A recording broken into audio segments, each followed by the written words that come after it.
मैं मेरे पास जो 4 टंकार का तीर है, एक टंकार में 25 किलो वजन खींचा जाता है, 25 मीटर की रेंज पे जाता है। अलग-अलग मार दीजिए। अब देखो इसके अगर जैसे कि मैं वाहिगुरु की कृपा से कह रहा हूँ, जो मुझे जंग का तजर्बा है, जो गुरु गोविंद सिंह महाराज की मैंने फिलोसफी को स्टडी किया। गुरु गोविंद सिंह महाराज के टाइम में तोपें भी थी और बंदूकें भी थी, तो उन्होंने तीरों के ही सिर्फ यूज़ किया, क्योंकि जो तीर है ना, इसका पता मेरे यार सुदामा रे पाई घने दिना में आया, इब भी आ गया ठीक वक्त पे, आजा बैठ जा मेरे तखत पे, वो जिगरी यार। हमारे साथ निहंग फौज जो गुरु जी की प्यारी प्यारी सेना बोली जाती है, हमारे साथ में मौजूद है। यहाँ गाजीपुर बॉर्डर भी ये पहुँचे हैं और काफ़ी इनकी चर्चा सुनी हमें स्टेज पर भी। इन्होंने एक गीत भी सुनाया था, बता मेरे यार सुदामा रे, उसके बारे में पूछेंगे और कुछ और बातें बताने वाले थे। कहीं ना कहीं वहाँ पर ब्रेक लग गया, आखिर क्यों ब्रेक लग गया स्टेज पर। नमस्कार जी, सत श्री अकाल जी। सत श्री अकाल जी, वाहिगुरु जी का खालसा वाहिगुरु जी की फतेह जी। बिल्कुल, आज आप देखने को कहाँ से आए हो, आप थोड़ा अपना इंट्रोडक्शन। वैसे मैं तो सीधा सिंघू बॉर्डर की स्टेज से यहाँ पे आ रहा हूँ। सिंघू बॉर्डर की स्टेज जो है बहुत बड़ी स्टेज है, महान स्टेज है। तो वहाँ से यहाँ पे था कि जो जैसे कि यहाँ अखबारों में या कहीं न्यूज़ में दिख रहा है ना कि टकैत जी के बारे में बोला जा रहा है कि वो ऐसे हैं, तो उसकी थोड़ी विचार करनी थी और 3 कानून के बारे में मैंने बोलना था। अब जो सच है, सच तो सुनने को सब ही तैयार है, पर जो प्रशासन के लोग हैं सच नहीं सुन सकते।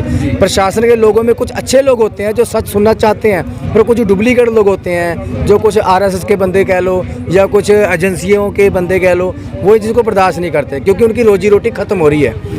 क्योंकि मैंने बोलना है सच।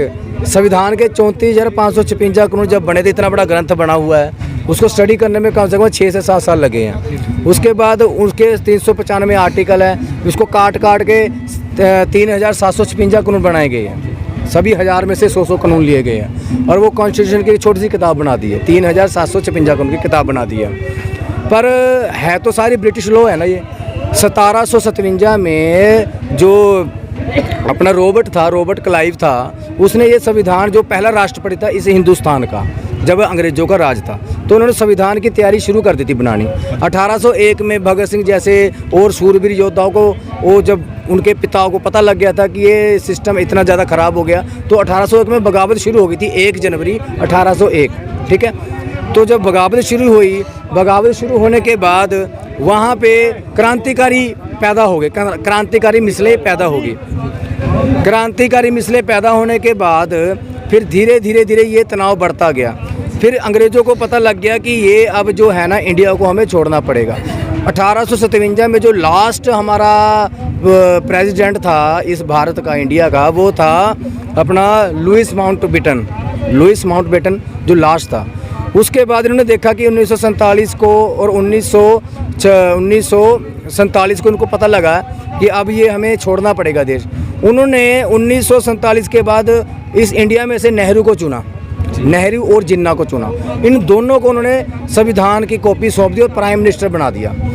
फिर वही जो कॉन्स्टिट्यूशन है उसमें थोड़ी बहुत चेंजिंग होती रही है, मतलब कि उसको जो उसके अंदर जो चेंजिंग पता है क्या हुई है कॉन्स्टिट्यूशन में, जो क्लियरेंस थी जिसमें गुलामी के शब्द थे वो निकाल दिए गए। उसमें उसको एक जैसे मीठा जहर होता है ना, मीठी चीज़ में जहर डाल दी गई है तो जहर ही है, जहर ने जहर ही रहना है। वो जो कॉन्स्टिट्यूशन है वो हमें ऐसे बांटा जा रहा है। आज हमारे पास बेरोजगारी क्यों है, हमारे पास आज पैसा क्यों नहीं है, क्योंकि ये सब संविधान के तरीके से चला जा रहा है। अब देखो, जितने कानून प्रशासन के लोग तोड़ते हैं, कानून में रहने वाले लोग तोड़ते हैं, इतना कानून आम इंसान नहीं तोड़ता। और जितने भी ये रोबरी हो रही है, आईपीएस के लड़के होते हैं, उनमें कोई आईपीएस की ट्रेनिंग लगा रखी है, जिन्हें बैंक लुटा है, तो कहने का मतलब गरीब बंदा तो सिर्फ सारा दिन यही सोचता रहता है कि रोटी कहाँ से खाए, उसके बाद क्राइम करने की कहाँ ज़रूरत है, उसके पास टाइम ही नहीं इतना कि वो क्राइम करके कुछ पेट पाल सके अपना।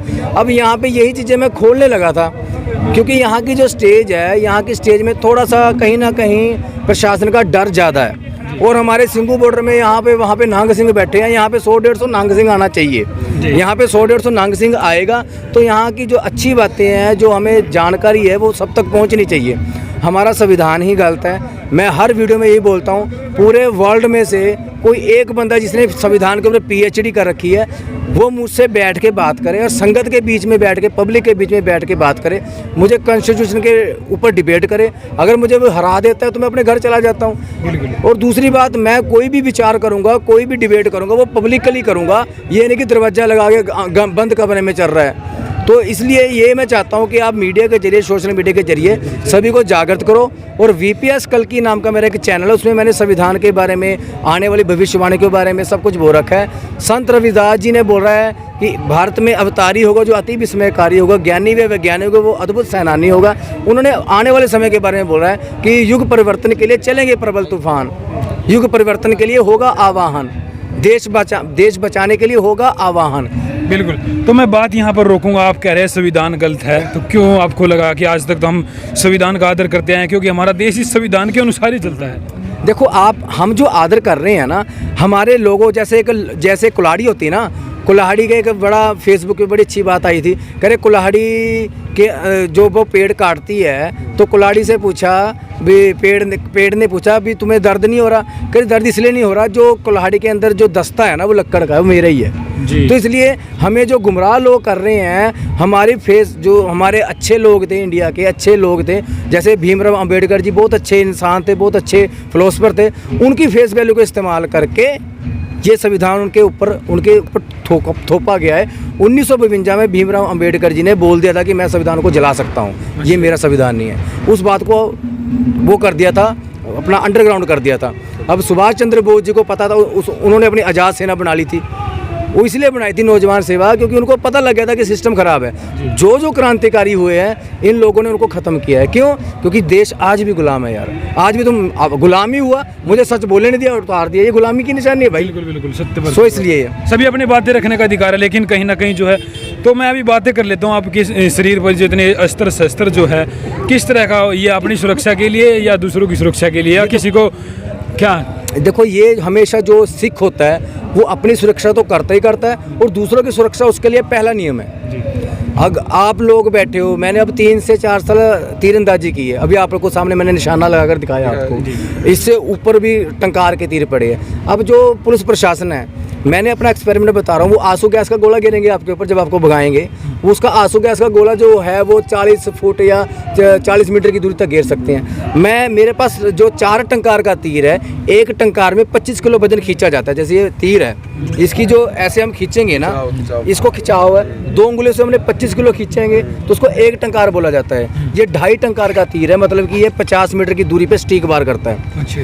तो जो मेरे पास 4 टंकार का तीर है, उसके साथ मैंने 450 ग्राम का पत्थर बांध के फेंका था, तो उसने 1 किला 1 एकड़ ज़मीन पार कर दी थी। इसका मतलब मैं प्रशासन से ज़्यादा दूर आंसू गैस का गोला फेंक सकता हूँ। अगर ये हमें तंग ना करेंगे तो मैं अपनी आर्मी लगा दूंगा। बिल्कुल, देख सकते हैं आप कितना पावरफुल जो ये शस्त्र है। तो ये कुछ हमें महाभारत में देखने को मिला, इस तरह के शस्त्र जो आपने धारण किया है, तो उससे कहीं ना कहीं आप जो आपने भी एक भजन सुनाया था, बता मेरे याद सुदामा ने, कहीं ना कहीं एक भाईचारे को जोड़ने की बात करते हैं, कहीं ना जो हमारे जो सभी धर्मों को जोड़ने की बात करते हैं। देखो, सभी धर्मों को जुड़ के ही ये इसी चीज़ का फ़ायदा होगा। अगर हम बिखरे फिरेंगे ना, देखो अब सिख रेजिमेंट अलग बना दी, बंगाल रेजिमेंट अलग बना दिए, आर्मी में भी हमारी डिवाइड एंड रूल डाल दिए, हर चीज़ में डिवाइड एंड रूल है, जातियों में डिवाइड एंड रूल है, और तो और जो गाँव में शमशान घाट होते हैं उसमें भी डिवाइड एंड रूल डाल दिए। ये सब अंग्रेज़ों की प्रथा चली आ रही है, हम उसको फॉलो करते आ रहे हैं। हमारा एक ही खून है, हमारा एक ही देश है, और हमारा एक ही नियम है, वो है इंसानियत।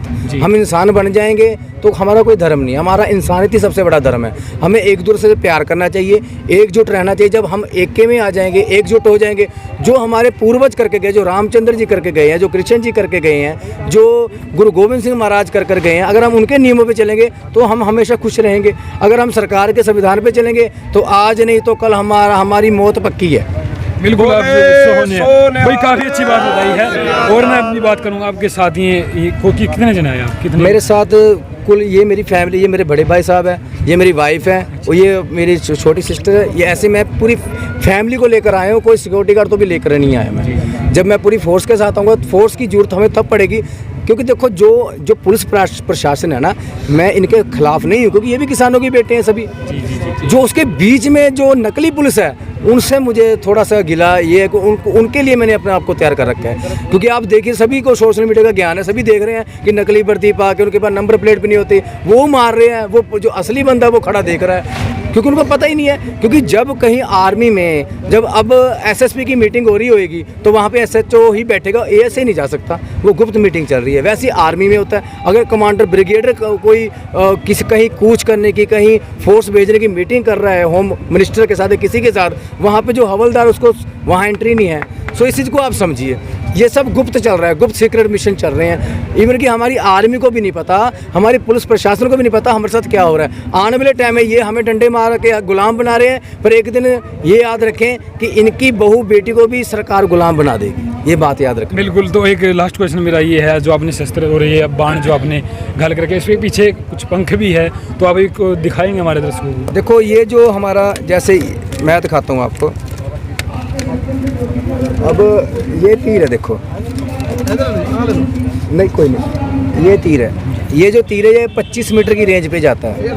मार दीजिए। अब देखो इसके, अगर जैसे कि मैं वाहिगुरु की कृपा से कह रहा हूँ, जो मुझे जंग का तजर्बा है, जो गुरु गोविंद सिंह महाराज की मैंने फिलोसफी को स्टडी किया।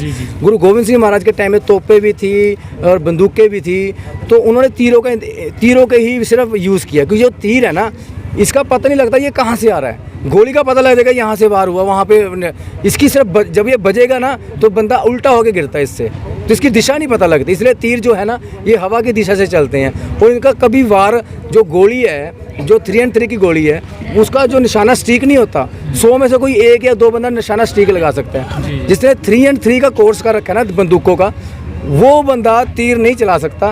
पर हमारी जो तीर की प्रैक्टिस, ये हमारा तीर जो कमान है, ये बेस है हमारा। जिसने कमान चला लिया वो 3&3 2-3 घंटे की प्रैक्टिस में चला लेगा। बिल्कुल, देख सकते हैं आप कितनी देर धाज इनकी है। तो ये अपने बचाव के लिए और दूसरों की रक्षा करने के लिए इसको धारण करते हैं। और ये कवच पहना आपने, तो ये किस लिए होता है? ये इसलिए जी, जैसे मुझे पता लगा कि यहाँ पे औरतों की तरह बट्टे मारते हैं ना वो, तो उसको बचाने के लिए। अब पीठ से कोई बट्टा मार देगा, औरतों की तरह बट्टे मारते हैं, मर्दों को तो लड़ते नहीं कोई यार, हैं। पेट्रोल की बोतलें बना रखी हैं इन्होंने, बम बना रखे हैं, इसलिए इसकी सेफ्टी के लिए इसमें मैंने लोहे की पत्तियाँ डलवा रखी है कि ये 12 बोर तक की गोली को रोक लेता है और प्लास्टिक गोली को रोक लेता है। बिल्कुल। आप टिकैत साहब के बारे में आप क्या कहना चाहते हैं? जो मैं ये टिकैत साहब के बारे में ये कहूँगा कि टिकैत साहब की कंडीशन को मैं समझ सकता हूँ। अब देखो, एक चाहे पिंजरा सोने का हो, चाहे पिंजरा लोहे का हो, पिंजरा तो पिंजरा ही होता है भाई। अब वो फंसे हुए हैं मोदी की तरह, वो तो है नहीं कि 3 लाख रुपए की वो रोटी खाएंगे उसके गुफा के अंदर बैठ के, हैं, मोरों के साथ। और ये तो बेचारे पब्लिक में बैठे हैं, पब्लिक में कोई बंदा इनको पकड़ के मार सकता है, पब्लिक भी मार सकती है, ये पब्लिक के बीच में बैठे हैं। तो इनके सिर के ऊपर तलवारें लटक रही है, इनको अपना काम कर लेने दो, ये काम सही ट्रैक पर चल रहे हैं। बाकी अगर कहीं गलती करेंगे, बाकी हम पता ही, हम जनता है, जनता जनार्दन होती है, फिर हिसाब किताब यहीं पे इसी धरती पे होता है, सच और झूठ का। धन्यवाद। तो हमारे साथ नियंग जो सरदार थे, गुरु की प्यारी प्यारी सेना बोल जाती है, उन्होंने अपना परिचय दिया और इनके शस्त्रों के बारे में बताया।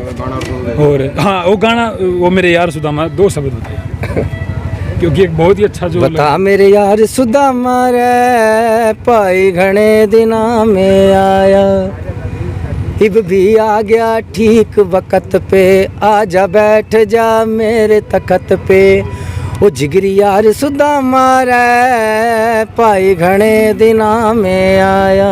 जी, ये आपने पता है किसने गाया था? ये लड़कियों ने गा रखा है, स्कूल की लड़कियों ने। प्रज्ञा क्या? और हाँ जी, तो बहुत मैं उनके बहुत अच्छा लगा मुझे। एक्चुअली मैं चंडीगढ़ में म्यूज़िक सिखाता हूँ, मेरा म्यूज़िक का वर्क और तीरंदाजी घोड़सवारी सिखाता हूँ। तो वहाँ पे मेरे पास बच्चे आते हैं, हरियाणवी बच्चे आते मेरे पास, तो उनको मैं ये सिखाता था, तो उनसे मैंने सीख लिया। काफ़ी हरियाणवी सीख भी लेगा। हाँ जी, बस सीख भी लिया। धन्यवाद जी, काफ़ी जो बातें करने के लिए धन्यवाद।